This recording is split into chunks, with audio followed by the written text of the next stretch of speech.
अगर आप भी चाहते हो मैथ्स में 100% को चूमना तो चैनल को सब्सक्राइब करना मत भूलना।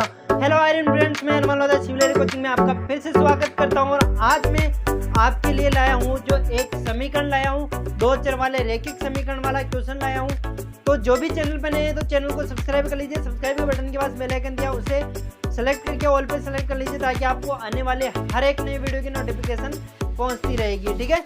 और जो भी ये जो वीडियो आज मैं उन स्टूडेंट्स के लिए लाया हूँ, किसी ने मुझे कमेंट्स किया था कि सर एक जो दो चर वाले रैखिक समीकरण वाला क्वेश्चन है उसको चारों विधियों से कराओ।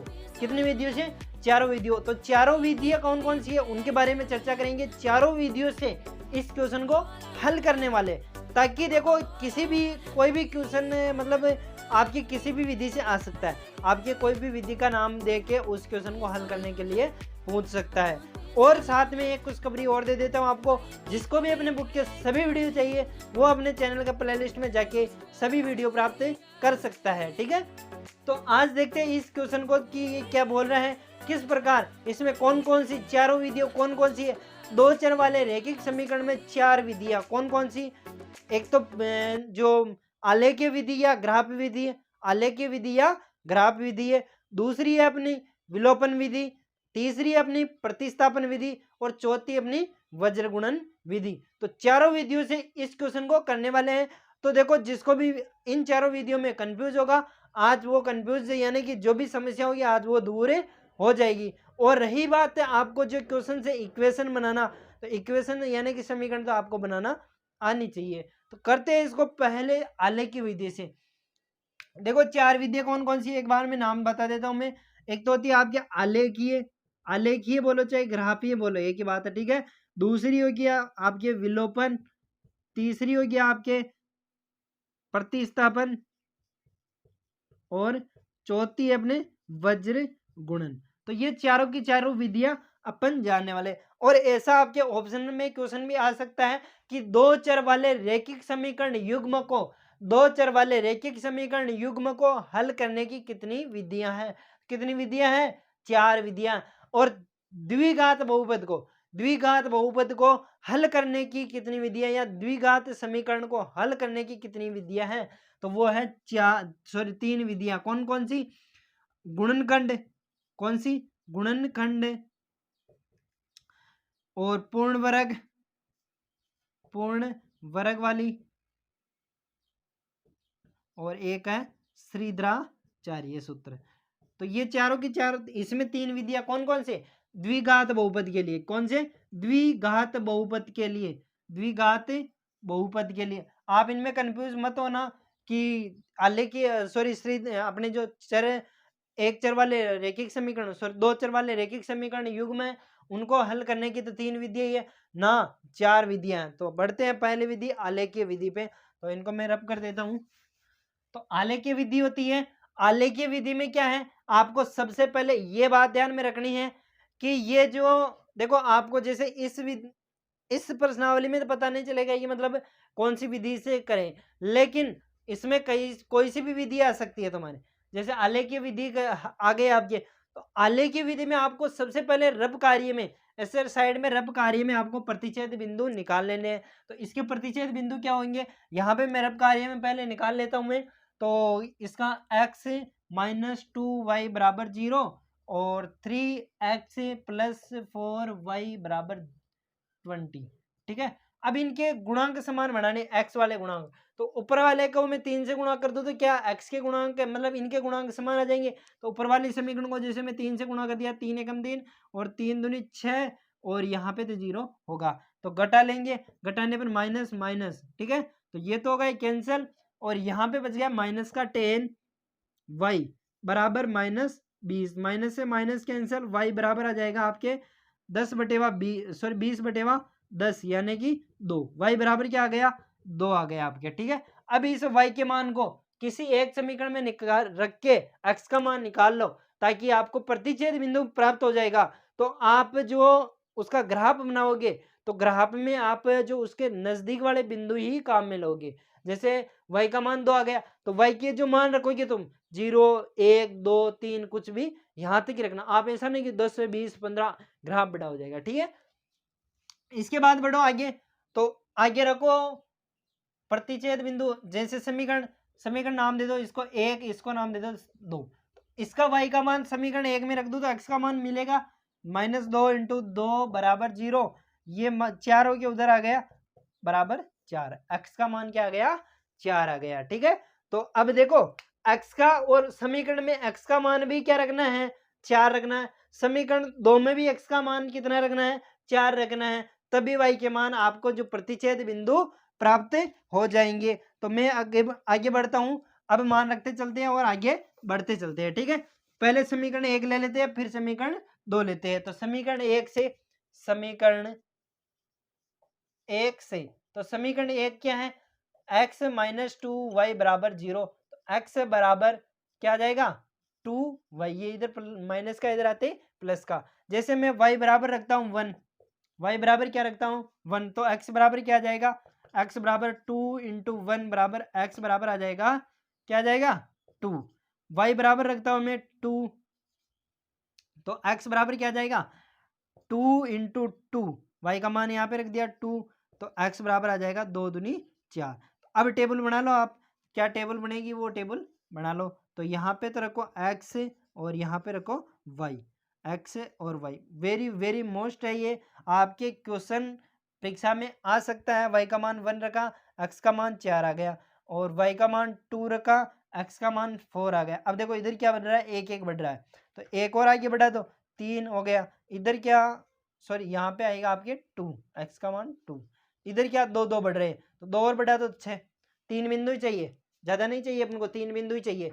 अब देखते हैं समीकरण 2 ले लेते हैं, और जो जिसको आता है एक्स्ट्रा, तो वो डायरेक्ट भी कर सकते हैं। तो समीकरण 2 से तो समीकरण 2 क्या है?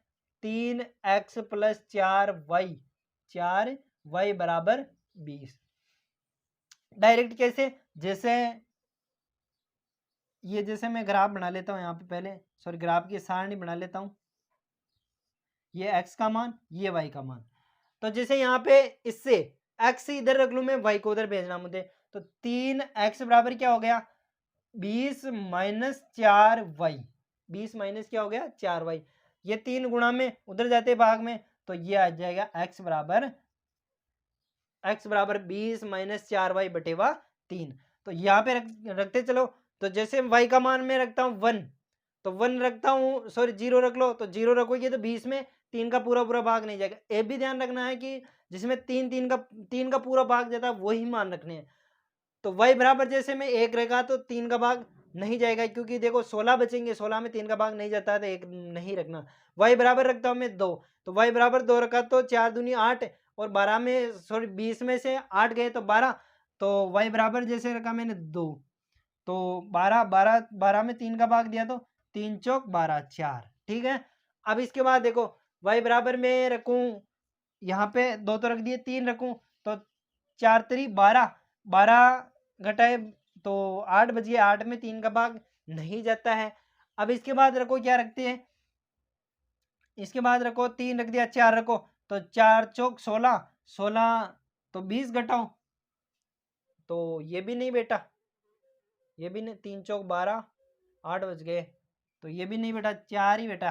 5 रखो, तो 5 चौक 20, 5 चौक 20, तो 20 में से 20 घटाओ, 0 आ जाएगा, 5 रख दो। 5 रखा, 5 चौक 20, 20 में से 20 गया तो 0, तो ये 0। तो इधर तो कितना कम हो रहा है? 4 कम हो रहा है, तो ये -4। इधर कितना बढ़ रहा है? 3 3 बढ़ रहा है, तो ये 3, इसमें 3 बढ़ रहा है, तो 5 में 3 और जोड़ दो, कितना आ जाएगा? 8 आ जाएगा। ठीक है, इस प्रकार आपको निर्देशांक निकालने हैं। आप जरूरी नहीं इसमें भी ऐसा ही, मतलब ये वाला तरीका अपना के भी सारणी बना सकते हो, और ऐसे x का मान रख के y का रखते जाओ, x का आता जाएगा, y का रखते जाओ, x का आ जाएगा डायरेक्ट। लेकिन इसके लिए आपको होना चाहिए एक्स्ट्रा माइंड, यानी कि आप जोड़ बाकी में गलती, इसमें गलती होने के चांस कम है, लेकिन इसमें गलती होने के चांस ज़्यादा, इसलिए आपको सावधानी से करना है इसको। अब अपने पास दोनों समीकरणों की दोनों टेबलें आ गई है। अब क्या करना है अपन को? इनका ग्राफ बनाना है। तो ग्राफ का मैं स्ट्रक्चर यहाँ पे बना देता हूँ। तो ग्राफ का स्ट्रक्चर मैंने यहाँ पे बना दिया है। देखो अब क्या करना है तुम्हें, ये जो टेबलें बनाई है अपन ने, उन टेबलों का मान किस में रखना है? इसमें रखना है, और क्या करना है? बस रेखा खींचनी है। तो पहली समीकरण ले लेते हैं। तो पहली में क्या है? एक्स पे तो चलना 2, वाई पे चलना 1। एक्स पे तो चले ये 2 और वाई पे 1, यानी कि ये पहला बिंदु। ठीक है, इसका बिंदु का नाम भी लिखना है, पहले एक्स का मान लिखना 2,1। ठीक है, फिर सेकंड बिंदु है एक्स पे 4 चलना, वाई पे 2। तो एक्स पे ये 4 और वाई पे ये 2 यहाँ पे आएगा। ठीक है, तो ये क्या हो गया अपने आप 2,4। इसको बाद में लिखेंगे क्योंकि ये दोनों में कॉमन है, तो किधर आएगी रेखा वो बाद में पता चले। 6,3, तो ये 6,3 यानी कि ये आ गया अपने पास यहाँ पे 6,3। इसको 6,3 नाम दे दिया मैंने। ठीक है, अब इसको खींच लो ग्राफ पे, ये लाइन खींच दी मैंने। ठीक है, अब क्या करना है, जो जिस समीकरण की आपने ग्राफ खींची है उस समीकरण को लिख दो इसके छोर पे, यानी कि जब वो अंतिम बिंदु उधर लिख दो चाहे इधर लिख दो, कहीं पे भी लिखना है। ठीक है, ये आ गए अपने पास x माइनस 2y बराबर 0। ये अपने समीकरण नंबर 1 की रेखा खींच दी है। समीकरण नंबर 2 की रेखा भी खींच दो। तो पहला बिंदु अपने x पे चलना 4, y पे चलना 2। तो पहला बिंदु x पे 4, y पे 2, इसमें प्रतिच्छेद बिंदु तो पहले दर्शा दिया। 0,5, तो पहला 0,5 यानी कि ये रहा 0,5। समीकरण 2 का बना रहे माइनस 4,8, -4x पे और y पे चलना 8, यानी कि ये 8 समथिंग यहाँ पे आएगा -4,8। अब इसको मिला लो, तो इसको मैं मिला देता हूँ इससे। इस प्रकार आपकी समीकरण बनेगी, मतलब रेखा खींचेगी। अब ये कौन सी समीकरण की रेखा खींची है उसको लिखना है यहाँ पे, तो इसके यहाँ पे लिख देता हूँ मैं। ये 3x + 4y बराबर 20 वाली समीकरण थी। तो ये इतना तो आपको काम करना ही है। ठीक है, अब देखो ये अपना ग्राफ कंप्लीट हो गया। 6 नंबर का क्वेश्चन है, भूलना मत, 6 नंबर का क्वेश्चन आने वाला है ना, ग्राफ वाला। आप ऐसे में सोचना, हल्के मत लेना कि अरे यार क्या है छोटा सा क्वेश्चन कर लेंगे, ऐसा मत सोचना। ठीक है, अब इसमें एक चीज और ध्यान में रखनी है तुम्हें कि इसका ग्राफ जो बनाया तुमने, इसका पैमाना क्या माना, वो पैमाना भी आपको लिखना है। तो पैमाना यहाँ पे बगल में लिखना है तुम्हें, पैमाना एक्स एक्स पर, किस पे, एक्स एक्स पर, एक्स एक्स पर क्या माना, एक अंक बराबर एक खाना, एक अंक बराबर एक खाना। वाई एक्स पर, वाई एक्स पर क्या माना, एक अंक बराबर एक खाना, दोनों पे सेम ही माना, एक खाना। और यदि आपका जो ग्राफ ऐसे 20, 40, 50 यानी कि एक अंक बराबर, सॉरी एक खाना बराबर आएगा, एक अंक नहीं आएगा, ऐसा मत करना, उल्टा हो गया। एक खाना बराबर एक अंक, ये माना इसमें था ना, एक खाना बराबर एक अंक, इसमें तो यही माना। जैसे आपके 10, 20, 30 ऐसे बढ़ा जाए ग्राफ, तो आप एक खाना बराबर 10 अंक, एक खाना बराबर 20 अंक, ऐसे कुछ भी मान सकते हो, आपकी सुविधा के अनुसार है। ठीक है, अब पैमाना भी लिख दिया। अब इसमें कमी क्या रही, एक क्वेश्चन और आएगा आपके, जैसे कि mx + y बराबर 0 है, तो m का मान क्या होगा, तो m का मान क्या होगा, ये आपको क्वेश्चन कई बार कई सारे स्टूडेंट्स इसी क्वेश्चन में गलती की है और बेवजह इसमें नंबर कटवाए। क्यों, क्योंकि ये क्वेश्चन किसी के समझ में नहीं आता, हालांकि है सरल। तो सरल कैसे है, देखो x का और y का मान क्या है, आपने प्रतिच्छेद बिंदु, x का और y का मान आया 4,2। तो x का मान तो कितना आया 4, x बराबर तो कितना आया 4 और y बराबर कितना आया 2। ये अपने पैमाने के अंदर यहाँ पे भी लिखना है, ये उत्तर है। ठीक है, उत्तर लगाइए, इसको लिखा करो। तो m इंटू एक्स का मान क्या है 4 प्लस y का मान क्या है 2 बराबर 0। तो m बराबर कितना हो जाएगा, ये 2 उधर जाएगा तो 2/4, ये गुणा में आ जाएगा, तो m बराबर क्या आ जाएगा 1/2। इस प्रकार m का मान भी निकालना है तुम्हें। तो आई होप ये आपको बिल्कुल समझ में आ गया होगा। एक बार इसको देख लीजिए और इसको मैं वापस रिवाइज करा देता हूँ। जिसको नहीं आया समझ में वो बार बार इसकी प्रैक्टिस करना, पक्का क्वेश्चन आ जाएगा। इतना कठिन नहीं है, बहुत ही आसान और सरल विधि है आलेख की विधि। ठीक है, क्या करना है तुम्हें, पहले एक समीकरण लेनी है, सबसे पहले तो समीकरण देखनी है तुम्हें, समीकरण को सही रूप में लिखना है। समीकरण को यानी कि या तो बराबर में इस 20 को या तो इधर लो या इधर लो। ऐसा नहीं कि ऊपर तो 20 इधर, तो 20 को इधर रख दिया, इसको इधर रख दिया, ऐसा उल्टा पुल्टा नहीं करना, ठीक है। दूसरी बात, आपको समीकरण दो जो समीकरण युग्म दिए, समीकरण 1 समीकरण 2 नाम देने। समीकरण 1 को लेना है, समीकरण नंबर 1 को इस प्रकार आपको हल करना है, ठीक है। x का मान रखो y का आ जाएगा, या y का रखो x का मान आ जाएगा, ठीक है। और यदि आपको आता है सही समझ में, गुणा भाग जोड़ भाग की सही आते हैं, तो आप इसको x का मान रखिए, इधर ऐसा भी कर सकते हो। जरूरी नहीं है कि x का रखो और उसका मल्टीप्लाई करो, आपको तो सीधा टेबल से काम है। एग्जामिनर जो कॉपी चेक करेगा आपकी टेबल चेक करेगा कि टेबल किस प्रकार बनाई।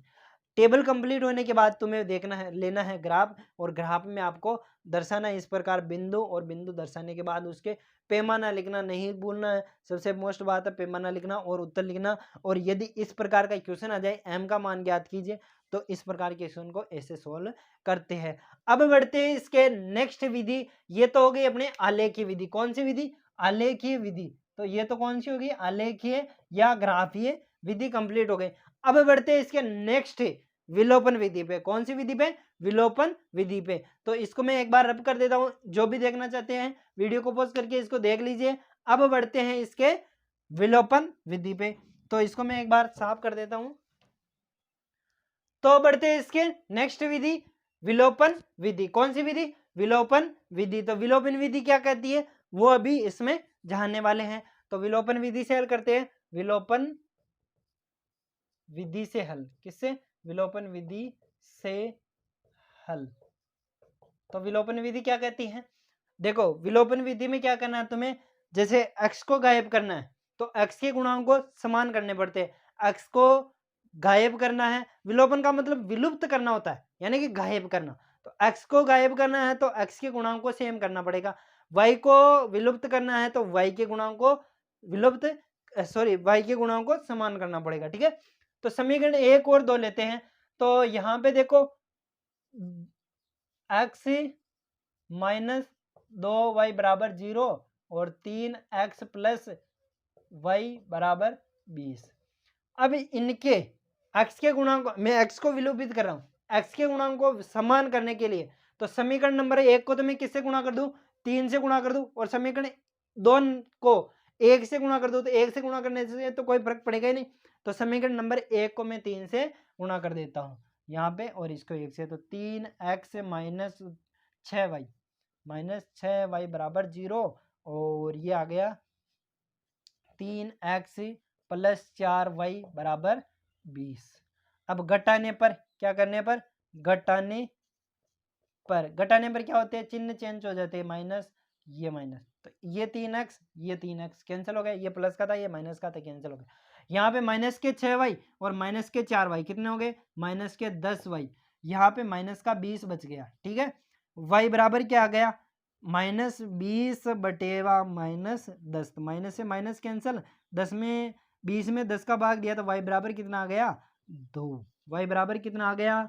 2। तो ये आपको यही प्रोसेस अब y के गुणांक को विलुप्त करने में दोहराना, ठीक है। y के गुणांक को विलुप्त करते हैं, तो पहले वापस से इसी समीकरण को लिखते हैं। x माइनस 2y बराबर 0 और 3x प्लस 4y बराबर 20। अब y के गुणांक, ये y के गुणांक क्या? 2 और 4, ठीक है। तो y के गुणांक को समान करना है। तो यदि मैं समीकरण नंबर 1 को 2 से गुणा कर दूं तो 2 दूनी 4 होगा, यहाँ पे भी 4 है तो समान हो गया, ठीक है। तो समीकरण नंबर 1 को तो मैं किससे गुणा कर दूं? 2 से गुणा कर दूं। समीकरण नंबर 2 को तो क्या किसी से नहीं करेंगे तो भी कोई फर्क नहीं पड़ेगा, 1 से कर दो तो भी। या आपके टीचर ने ऐसा भी सिखाया होगा कि 4 को तो ऊपर से गुणा कर दो और 2 को नीचे गुणा कर दो। दोनों तरीके बता दूंगा, आंसर सेम आएगा, ठीक है। अपन को गुणांक समान करने, किसके? y को विलुप्त करना है तो y के गुणांक समान करने हैं, ठीक है। 2x माइनस 2 दूनी 4y बराबर 0 और ये 3x प्लस 4y माइनस, ये तो कोई फर्क नहीं पड़ेगा, और ये बराबर 20। तो क्या करना है? समीकरण को जोड़ लो। क्या कर दो? जोड़ दो। घटाएंगे तो ये दोनों माइनस के हो जाएंगे, कटेगा नहीं। तो क्या कर दे? समीकरण को जोड़ लेते हैं अपन। जोड़ने पर क्या? या घटाने पर करना चाहते हो तो इसको -2 से गुणा करना पड़ेगा तुम्हें। -2 से क्यों गुणा करो, -2 से भी देख लेंगे अभी दोनों को, दोनों तरीके, ठीक है। तो मैं जोड़ रहा हूँ यहाँ पे, जोड़ने पर है ना, तो चिन्ह चेंज नहीं होगा जोड़ने पर। ये 3x और 2x 5x और ये कैंसिल हो ही गया और यहाँ पे बच गया 20। तो x बराबर क्या आ गया 20/5। तो x बराबर आ गया 5 चौक 20। तो ये x और y का मान आ गया। आपके टीचर ने विलोपन विधि को एक ऐसे भी बताया होगा, जैसे ये x - 2y बराबर 0 और 3x + 4y बराबर 20 ऐसे बताया होगा। जो y को बराबर करना है तो y के गुणांक को ऊपर गुणा कर दो, पहली समीकरण का जो y है उसको तो नीचे से गुणा कर दो, यानी कि कहने का मतलब इसको तो क्या करना है, ऊपर वाली समीकरण का गुणांक को माइनस नीचे वाले से गुणा कर दो और नीचे वाले क्या ऊपर से गुणा कर दो। तो गुणा किया तो यहाँ पे देखो 4x 4 दूनी 8 माइनस का y बराबर 0 और इसको इससे गुणा किया तो माइनस का 6x और ये प्लस माइनस माइनस आएगा यहाँ पे, माइनस 4 दूनी 8 y बराबर 4, यहाँ पे 20 है तो ये हो जाएगा माइनस का 40, 2 से गुणा किया तो माइनस का 40। घटाने पर क्या करने पर, घटाने पर ये प्लस हो जाएगा और ये भी प्लस हो जाएगा, ये भी प्लस हो जाएगा, ठीक है। ये 8y माइनस के और ये 8y प्लस का कैंसिल हो गया। यहाँ पे देखो, यहाँ पे अपने पास 10x बच गया और इधर बराबर में 40 बच गया। x बराबर कितना आ गया 40/10। तो x बराबर कितना आ गया 4। x बराबर, देखो आंसर सेम आने वाला, आप किस प्रकार करते हो वो आप पर निर्भर करता है, ठीक है। तो जिसको इस तरीके से समझाया है वो इस तरीके से सीख लेना, और जिसको इस तरह से समझाया कि y के गुणांक को कैसे समान करने हैं, देखो इस तरह के में आपको एक ही प्रोसेस करनी है कि घटाना है तो घटाना है, लेकिन इसमें ये ध्यान रखना पड़ेगा कि जोड़ना है या घटाना है, वो आप पर निर्भर करता है। तो ये वाला तरीका आपके लिए ऐसे करे ना तो इसमें जोड़ बाकी कम है, लेकिन आपके लिए सेफ्टी वाई नहीं होगा, आप ये वाला तरीका ही अपनाएं। पहले क्या करना है, x के गुणांक को समान बढ़ाना है। x के गुणांक को समान बढ़ाने वाले के लिए अपन को देखो, यहाँ पे ऊपर वाले समीकरण को 3 से गुणा कर दिया, x का गुणांक समान हो गया। यहाँ पे y के गुणांक को समान बनाना, तो देखो यहाँ पे भी क्या किया, इसका गुणांक 1 है, इसको नीचे से गुणा कर दिया, इसका गुणांक 3 है, ऊपर से गुणा कर दिया, ठीक है। इसी प्रकार y के को, तो इसका गुणांक 4 है तो ऊपर गुणा कर दिया, इसका -2 है तो नीचे -2 से गुणा कर दिया, समान हो गया, ठीक है। तो आई होप ये आपको बिल्कुल समझ में आ गया होगा। अभी इसके बाद बढ़ते हैं, इसके नेक्स्ट विधि अपने हैं प्रतिस्थापन विधि। तो विलोपन विधि एक बार सही से ढंग से देख लीजिए और इसके बाद बढ़ते हैं ये विलोपन कंप्लीट हो गई, अब बढ़ते हैं प्रतिस्थापन विधि पे। तो नेक्स्ट बढ़ते हैं प्रतिस्थापन विधि पे। तो प्रतिस्थापन विधि में का मतलब होता है कि एक समीकरण से मान निकालना है और दूसरे समीकरण में प्रतिस्थापित करना है, बस इतना सा काम है। यह बहुत ही आसान विधि है, और जब आपको कोई विधि का नाम नहीं दिया जाता ना, तो आपको प्रतिस्थापन और विलोपन विधि का कॉम्बो लेना है और आपका आंसर सही ढंग से और जल्दी निकलेगा, ठीक है। जैसे विलोपन विधि से x का निकालोगे, फिर उसका x का मान को किसी भी समीकरण में प्रतिस्थापित करके y का मान निकालो। इस प्रकार आपको देखो जितना शॉर्ट हो सके उतना होना चाहिए, कि ये जितना देखो मैथ्स का पेपर है, हिंदी इंग्लिश में तो अपन टाइम बचा लेते हैं, मैथ्स में कभी टाइम नहीं बचता, ये बात तो आपको ध्यान में रखनी है। मैथ्स में टाइम बचाना बहुत ही ज़्यादा इम्पोर्टेंट है, क्योंकि मैथ्स में कभी कभी कोई क्वेश्चन ऐसा होता है जिसमें अपन को आता है लेकिन जल्दबाजी में उसमें कुछ मिस्टेक हो जाती है और बाद में अपन को पता चलता है कि ये कुछ मिस्टेक हो गई, तो अपन उसको सही नहीं कर पाते। इसलिए मैथ्स में टाइम बचाना जरूरी है। तो तीसरी विधि है अपनी प्रतिस्थापन, कौन सी तीसरी, दो तो कंप्लीट कर लिए, तीसरी है प्रतिस्थापन। तो मैं समीकरण 1 को लेता हूं, समीकरण 1 से, तो समीकरण 1 से x - 2y बराबर 0, x बराबर क्या गया 2y। अब इसको नाम दे देता हूं मैं समीकरण नंबर 3। तो समीकरण 3 का मान, समीकरण 3 का मान समीकरण 2 में, देखो पहली बात तो ये है कि जिस समीकरण से पहले x का मान निकालते हो ना, x का निकालो चाहे y का निकालो, जैसे x का मान मैंने समीकरण 1 से निकाल लिया, तो x का मान वापस समीकरण 1 में नहीं रखना है, समीकरण 2 में रखना, ठीक है। किस में रखना, समीकरण 2 में रखना। x का मान में एक्स का मान निकाल लिया, समीकरण 3 का मान 2 में रख रहा हूँ। एक्स का मान क्या है यहाँ, एक्स बराबर 2y, एक्स बराबर 2y। समीकरण 2 क्या है अपनी, 3x प्लस 4y बराबर 20। एक्स का मान है अपना 2y बराबर प्लस 4y बराबर 20। ये हो जाएगा 3 दूनी 6y प्लस 4y बराबर 20। 6 4 10y, 10y बराबर 20। y का मान क्या आ गया, 20/10 यानी कि 2। अब y का मान आप किसी भी समीकरण में रख सकते हो, x का मान आ जाएगा। ठीक है, अब मैं रख रहा हूँ y का मान जो सरल लगे। जैसे पहली समीकरण अपन को लग रही है कि छोटी है, यानी कि जोड़ बाकी का कम है उसमें, तो y का मान समीकरण एक में रखने पर भी कर सकते हो। y का मान एक में रखने पर या प्रतिस्थापित करने पर, ऐसा लिखना पड़ेगा आपको, रखने पर। y का मान समीकरण एक में प्रतिस्थापित करने पर, क्या करने पर, प्रतिस्थापित करने पर। तो एक में रखो, तो एक है x माइनस 2y बराबर 0, और y का मान क्या है अपने पास 2, तो यहाँ पे रख दो -2 × 2 बराबर 0, तो x बराबर आ जाएगा ये -4 बराबर 0, तो x बराबर आ जाएगा 4। देखो कितनी आसान थी ना, है ना, बहुत ही आसान विधि है प्रतिस्थापन विधि। विलोपन विधि भी थोड़ी ठीक है, लेकिन प्रतिस्थापन बहुत ही अच्छी विधि और बेहतर मानी जाता है। मतलब मेरे हिसाब से विलोपन के अपेक्षा प्रतिस्थापन थोड़ी बहुत ठीक है। ठीक है, सबसे कठिन जो आपकी आती है वज्र गुणन आती है। वज्र गुणन में भी इतना तो कठिन नहीं है, लेकिन थोड़ा उसमें सूत्र का जोड़ बाकी का ज़्यादा झंझट रहता है, जोड़ बाकी का और इनका ज़्यादा झंझट रहता है। इसलिए आपको यदि परीक्षा में सोल्व करना है तो विलोपन विधि और प्रतिस्थापन विधि का कॉम्बो लेके ही सोल्व करना है। तो ये अपने प्रतिस्थापन विधि को एक बार मैं वापस रिवाइज करा देता हूँ। क्या करना है आपको, समीकरण 1 लेना है, समीकरण 1 से x का या y का मान निकालना है। जैसे मैंने x का निकाला, अब x के मान को समीकरण 2 में प्रतिस्थापित कर देना। 1 का मान निकालो, दूसरे में प्रतिस्थापित कर दिया। अब समीकरण 1 का मान मैंने 2 में रख दिया, तो 2 में रखने पर मुझे y का मान मिल गया। सॉरी, x का मान समीकरण 2 में रखा तो y का मान मिल गया। अब y के मान को किसी भी समीकरण में रख सकते हो, 1 में रखो चाहे 2 में रखो, कोई सी भी आपको जो सरल लगे। मुझे 1 सरल लगी तो मैंने y का मान समीकरण 1 में रख दिया और x का मान आ गया। तो इसका फाइनल आंसर क्या हो गया, अतः x बराबर 4 और y बराबर 2, ये आपका आंसर।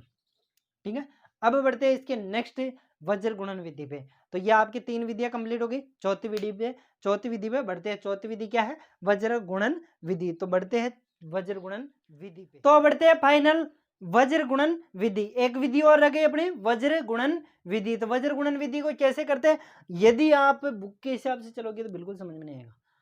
अगर आपको वज्र गुणन विधि सीखनी है तो कंटेंट मतलब आके बिल्कुल बोर्ड पे, यानी कि पूरी नजर बोर्ड पे होनी चाहिए आपकी। ठीक है, तो देखो वज्र गुणन विधि को क्या कैसे करते हैं, यदि बुक के हिसाब से करोगे तो बिल्कुल सूत्र उत्तर कुछ भी याद नहीं करना।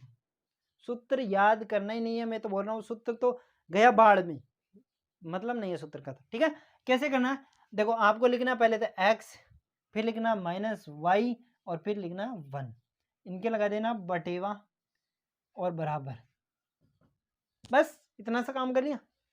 अब क्या करना है, देखो यदि अगर इसका जो तरीका सोल्व करने का तरीका आ गया ना, कोई सूत्र और सर ये तो और ही सरल और ही आसान, बहुत ही अच्छी विधि है, ये सब बोलोगे, है ना।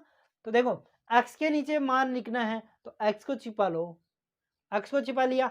और सबसे बड़ी बात तो बताना भूल गया मैं, इसको समीकरण को व्यापक रूप में लिखना है ना।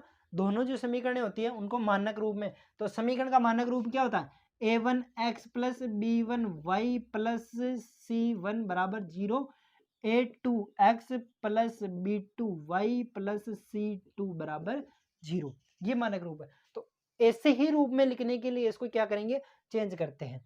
तो इसको अभी तो मैं आगे बढ़ा देता हूँ, तो ये हो जाएगी -2y और प्लस में 0 लगा दो, c1 का मान नहीं है तो 0 लगा दो, बराबर में ये 0 गया। ठीक है, 3x प्लस 4y c2, यानी कि c ये इधर आएगा तो -20 बराबर 0।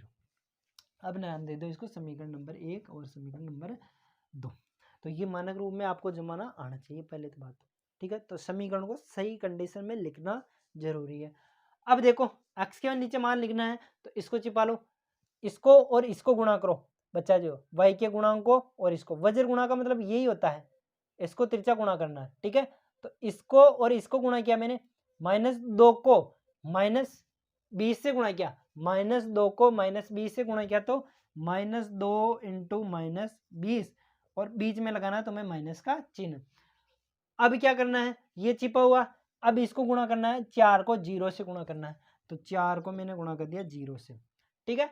अब y के नीचे लिखना है तो y वाले मान को छिपा लो, तो y के मान को छिपा लिया, तो यहाँ पे x का गुणा कितना 1, तो 1 को गुणा करूंगा मैं -20 से, 1 को गुणा कर दिया मैंने -20, 1 इंटू -20, फिर बीच में माइनस का चिन्ह लगाना, y वाला छिपा हुआ है, 3 को गुणा करना है 0 से, तो 3 इंटू 0, एक क्या है अचर पद, यानी कि सी वाले को पद को छिपाना है, सी वाले पद को छिपा लिया, ये बच गया अपने पास।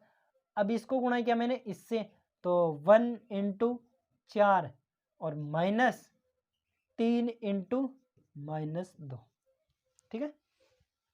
बस ये काम कर लिया, कोई टेंशन नहीं, आपका क्वेश्चन हो गया, ऐसा समझ लो हो गया, है ना। क्या करना है, अब सोल्व कर लो इसको, x बटेवा -40 और ये तो 0 हो ही गया, 4 को 0 से गुणा किया तो 0 और 0 में तो ये -40 आ गए तुम्हारे पास, माइनस माइनस प्लस हो गया, सॉरी माइनस माइनस प्लस हो गया, बराबर यहाँ पे देखो -y बटेवा -20 को 1 से गुणा किया तो -20 और ये तो 0 हो गया, -20 में से 0 घटाओगे था, ये तो कोई दिक्कत नहीं है, ठीक है। यहाँ पे देखो 1 बटेवा 4 माइनस माइनस प्लस प्लस के 6, 3 दूनी 6, एक बार और सही कर लो इसको, x बटेवा 20 बराबर, ये माइनस से माइनस कैंसिल हो गया, y बटेवा 20 बराबर 1 बटेवा 10।